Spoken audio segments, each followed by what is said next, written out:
then let's do Spain. Mhm. The first one that I have, it's cultural adjustment, the thing Right. that took you a while to adapt to. Okay, let me think. Sorry, I don't know whether I have to answer these quickly. I know I need to think about them. I think going back again to the family focus, I think there are maybe some differences with schools culturally, or maybe behaviors, I would say. I don't know, maybe I would think about that. I mean, generally, culturally, there's the Spanish culture is very different, but in a positive way. So there's not really, it's an adjustment, but you don't notice it, if you enjoy doing it. It's not when it's not a negative adjustment. I would say maybe that there's maybe some differences with schooling that take a bit of getting used to. Second one that I have, it's social life. How do you meet friends in Spain? Do you Yeah, I connect mean, with people? Spain is a very, very social country, so there's always many possibilities. This again is another positive change, I would say, comparing to in England. I know the weather has a lot to do with it, of course. When the weather's warmer, you can be outside more, but it's not only because of the weather. I think socializing it's just part of Spanish life. And again, going back to the family issue, when you've got children, it's very possible to socialize with children, and I think this is something positive about Spain.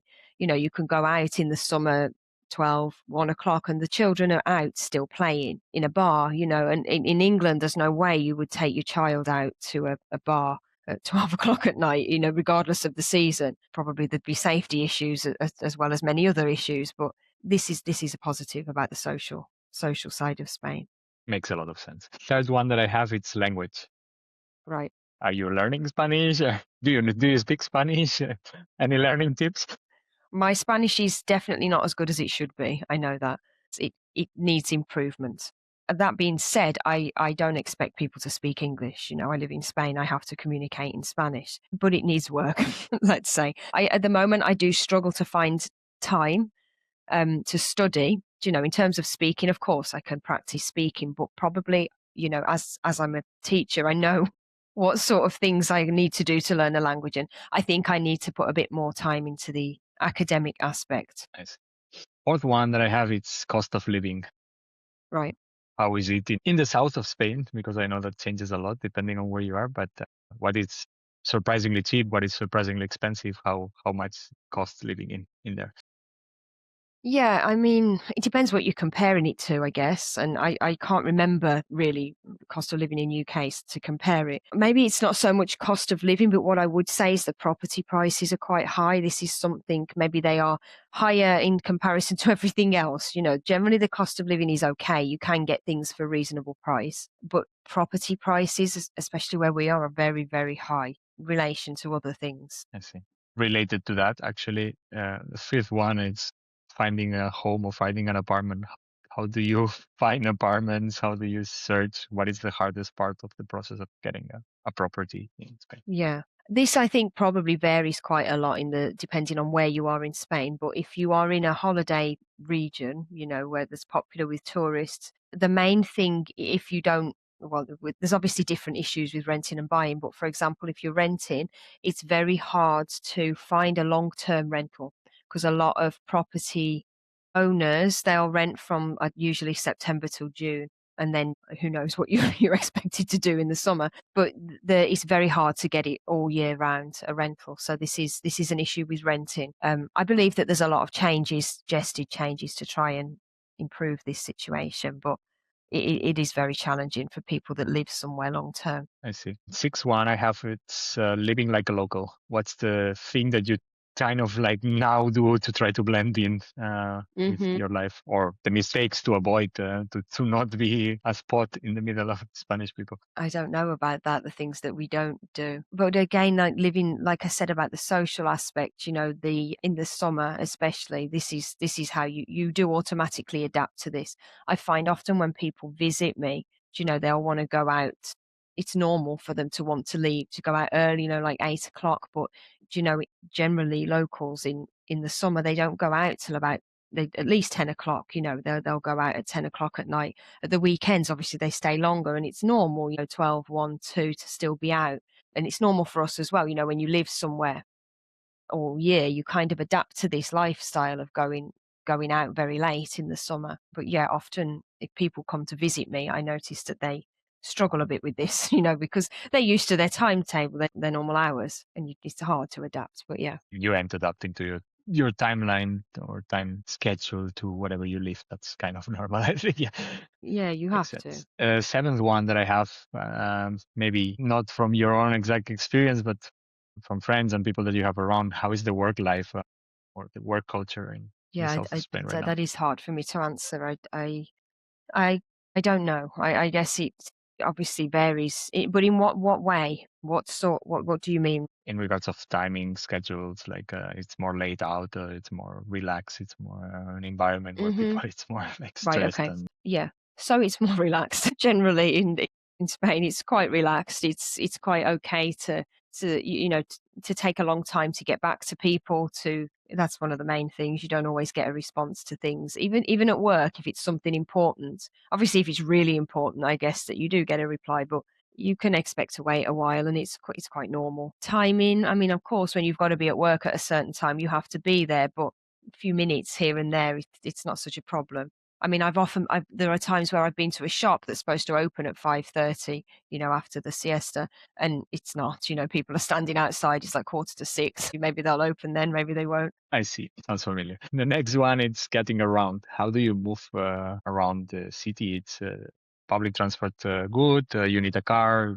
Is there any Yeah, system that again, it depends quite a lot on the city. I mean, where we live, there is public transport, but it's probably not as good as what it is in cities because we don't live in a city. Yeah, it depends. It depends a lot. I actually have a bike, which I find okay. I only recently got this bike, but I quite enjoy this because it's a small town.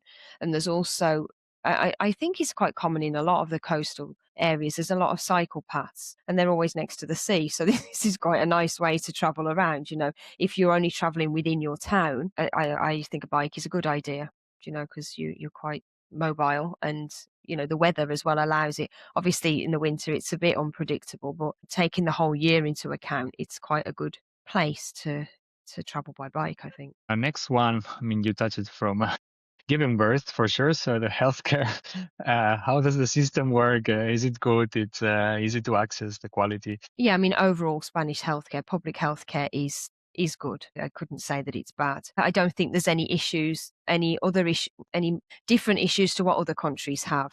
Obviously, there are much worse countries, but I mean the ones that are on a similar sort of level. Yes, there's a delay sometimes. You have to wait if you want some sort of specialist, but overall the care is very good. Private as well it's okay. You can get more or less everything you want if you have private insurance. This is another possibility, but overall it is good. The public care is good in Spain. I have three more. The next one, it's Okay. something that everyone blames and normally doesn't like it that much, but the bureaucracy, always dealing with paperwork, visas, permits, and so on. Yeah, I mean, Spanish Spanish bureaucracy is quite well known, I think, to not be very straightforward. It's difficult. I suppose every country has their systems. A lot of stuff now is increasingly online or digital. This does make it a lot easier when you can set everything up. Yes, there are some things that are really easy to do, but when the things that you can't do, like this online, you have to go into any sort of office, depending on what it's for. It can then become a bit complicated because there's not a very unified opinion in a lot of the offices in Mhm. Spain. So one will tell you one thing, then one will tell you something else, and this is a little bit complicated for everybody, not only foreign people. Yeah. So it's difficult. Sometimes it can be very difficult. And it is, yes, in a lot of countries. Yes, Every country exactly. has its own downsides on bureaucracy. That's all. Yeah, of course. Next one is the best and worst. Like, what is the best thing about living in Spain, and what is the worst thing about living in Spain? Do really for this, you could probably put the same thing. The weather, I think, could possibly go for both sides because you have a lot of sun, a lot of sunny days. A lot of time outside. But in the summer, this heat is quite difficult. So yes, okay, you do have warm, hot summers, but there's a long period of very high temperatures, and this is quite difficult. So it's quite interesting that I think you could put that for both good and bad, like the best and the worst. I think you're the first guest who combined both of them, so I like that. Good. Nice. And the last one that I have for this section is the top tip. If anyone is moving to south of Spain right now, what would be Mm. your one line of advice to give them? Yeah. My initial thought was, just do it. Maybe that's not the type of advice that you need. That was more like motivation, reason, encouraging people to move. I mean, I think it probably isn't specific to Spain, but it applies to wherever you go. You do need to do some research, research the sort of official procedures that you need to go through so that you're doing everything legally. Um and learn the language. I think this goes for Okay, every country. so yeah, that's cool. So with that, thanks a lot for your responses and your experience on Spain.